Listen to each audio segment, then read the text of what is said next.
Ahoj a vítaj pri podcaste Chcem sa učiť. Ja som Andrea, lektorka anglického jazyka a tak ako vždy budem ťa sprevádzať týmto podcastom.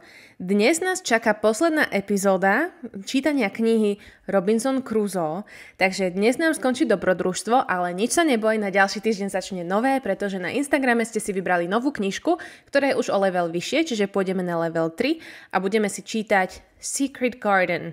Tak ako vždy, ak ti nestačí len počúvať a chceš si čítať spolu so mnou, zapni si tento podcast na YouTube, kde si zapneš automatické titulky, tie nájdeš vpravo dole v prehliadači s názvom CC.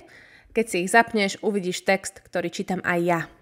Poďme si len tak stručne povedať, čo bolo v predošlej epizóde, pretože vtedy, ako vieme, tak na ostrov, kde žil Robinson, chodili sem tam nejakí domorodci a varili tam ľudí, čiže boli kanibali, on sa ich bál, veľmi sa ich bál.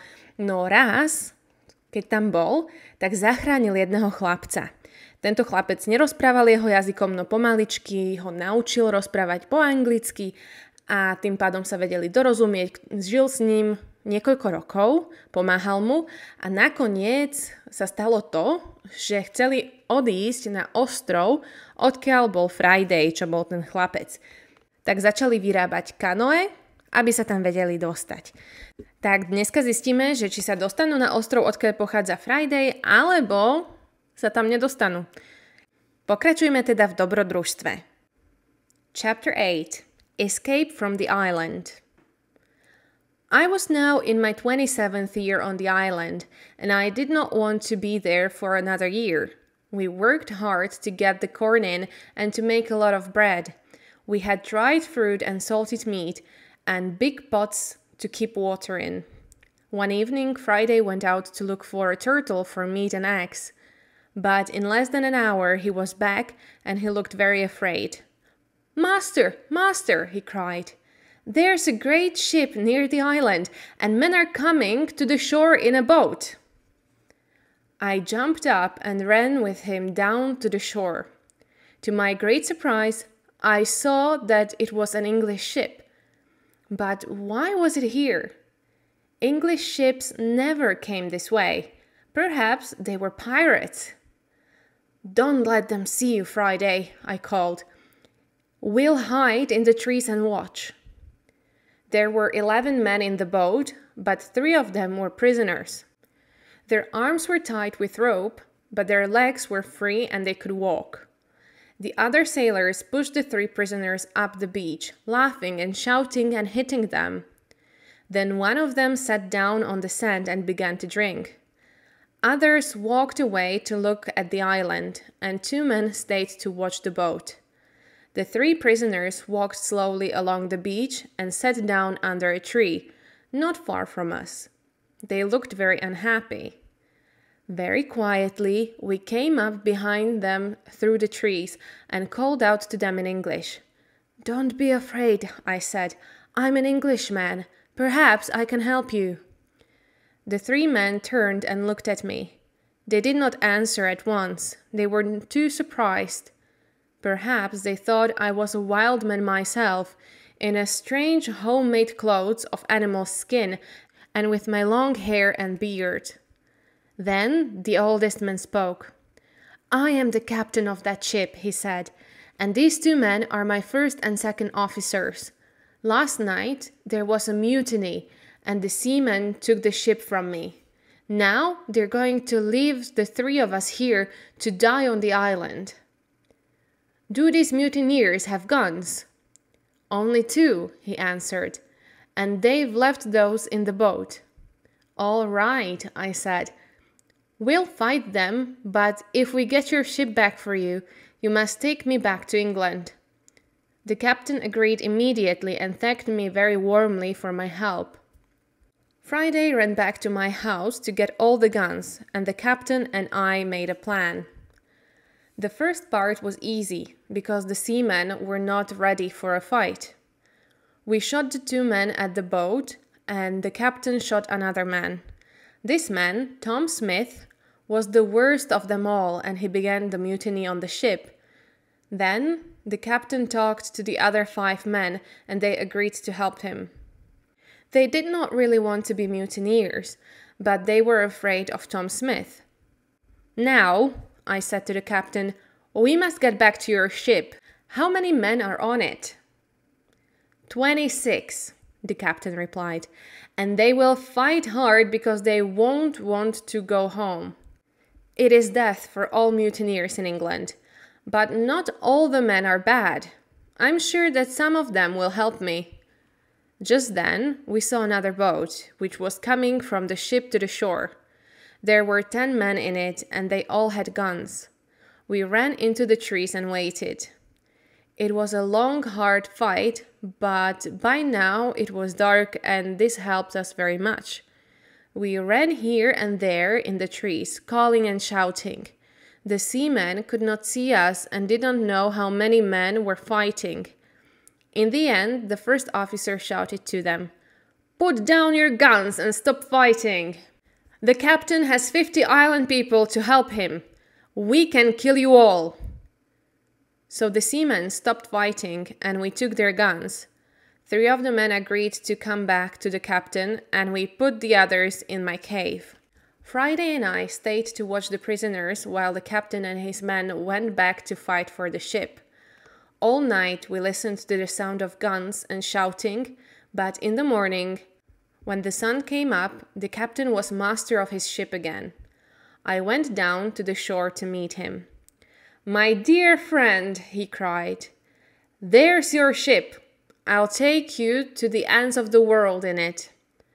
I put my arms around him and we laughed and cried together. How happy I was to leave the island. My good friend Friday came with me, of course, but we left the mutineers on the island. We decided not to kill them. They could begin a new life on the island.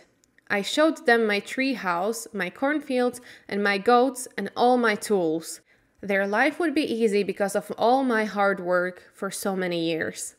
And so, on the 19th of December, 1686, after 27 years, 2 months, and 19 days, I said goodbye to my island and sailed home to England. Chapter 9. Home in England. When I came back to England, I felt like a stranger in the country. Many things were different, and not many people remembered me. I went home to York, but my father and mother were dead, and also my 2 brothers. I did find the 2 sons of one of my brothers. They were happy to learn that I was alive, and I was pleased to find some family.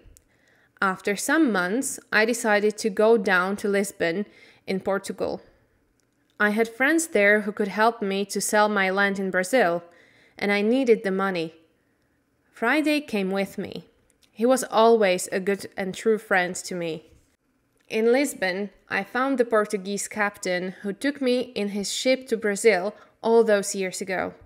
It was good to see him again, and he helped me with my business. Soon, I was ready to go home again, by land. No more adventures and dangers by the sea for me. It was a long, hard journey. We had to cross the mountains between Spain and France in winter, and the snow was deep. Poor Friday was very afraid of the snow.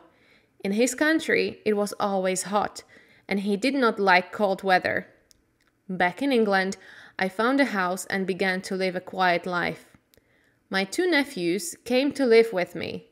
The younger one wanted to be a sailor, and so I found him a place on a ship. After a while, I married and had 3 children, 2 sons and a daughter. Then my wife died, and my nephew, who was now the captain of the ship, came home to see me. He knew that I did not really like a quiet life. "I have a fine ship, uncle," he said. "I'm going out to the East Indies, India, Malaya, the Philippines. Why don't you come with me?" And so, in 1694, I went to sea again and had many more adventures. Perhaps one day I'll write another book about them. The end. Tak čo? Ako sa ti páčil koniec knihy? Bolo to prekvapivé? Čakal si, že ostane na tom ostrove až do smrti? Alebo si tak trošku dúfal, že sa dostane naspäť domov a že nájde svoju rodinu a že začne žiť normálny život? Ako sme čítali, tak mal aj deti, mal aj manželku. teda mal spokojný a šťastný život. Napriek tomu, že na konci teda sa vybral znova na plavbu, ja osobne by som si to asi nevybrala, ale každý je iný. Tak týmto nám končí príbeh Robinsona Crusoea. Verím, že sa vám príbeh páčil a verím aj v to, že vám takéto čítanie pomáha a že si viete zlepšovať posluch, slovnú zásobu a pomaličky sa dostávať na vyšší level angličtiny a takýmto spôsobom si aspoň trošičku vytvárať to anglické prostredie u seba doma. Tak teším sa na ďalší týždeň. Ako som spomínala, začíname Secret Garden, čo je už 3. level. Robinson Crusoe bol 2. level. Takže bude to o trošičku ťažší text, trošičku ťažšie slovíčka, možno viacej gramatiky, komplexnejšie vety. Tak verím, že sa vám to bude páčiť. Ak ste ešte nevideli, je to sfilmované, takže kľudne si to pozrite dopredu, aby sa vám to lepšie počúvalo a aby ste vedeli o kontexte, o čo tam ide, o čom sa rozprávajú, čo sa tam deje, pretože aj to napomáha porozumeniu a je to naozaj super vec, keď sa učíš angličtinu na základe toho, čo už poznáš, pretože ten mozog si to lepšie zapamätá, lepšie zachytí niektoré veci, takže určite si nájdi tento film a pozri si ho, prípadne si prečítaj knižku po slovensky. Verím, že viacerí ste túto knižku už čítali, prípadne aj videli film, ja osobne si ho pamätám z detstva, takže verím, že táto knižka a toto čítanie vám napomôže v tom, aby ste sa naučili novú slovnú zásobu a naučili sa teda lepšie posluchu anglickému a porozumeniu. Tak teším sa na vás na budúce, tu na dneska skončíme. Ak ma ešte nesleduješ, utekaj na Facebook, Instagram alebo TikTok, prípadne YouTube. Sme tam ako chcem sa učiť.sk a učíme sa tam spoločne každý deň. Vždy každý deň máš nejaký nový tip, nové veci z gramatiky, zo slovnej zásoby, všeličo možné. Tak verím, že sa ti bude páčiť takéto učenia, že ťa to tak nabudí a vždy ti to tak pripomenie tú angličtinu. Tak prajem ti krásny zvyšok dňa. A počujeme sa teda na ďalšiu stredu. Bye bye!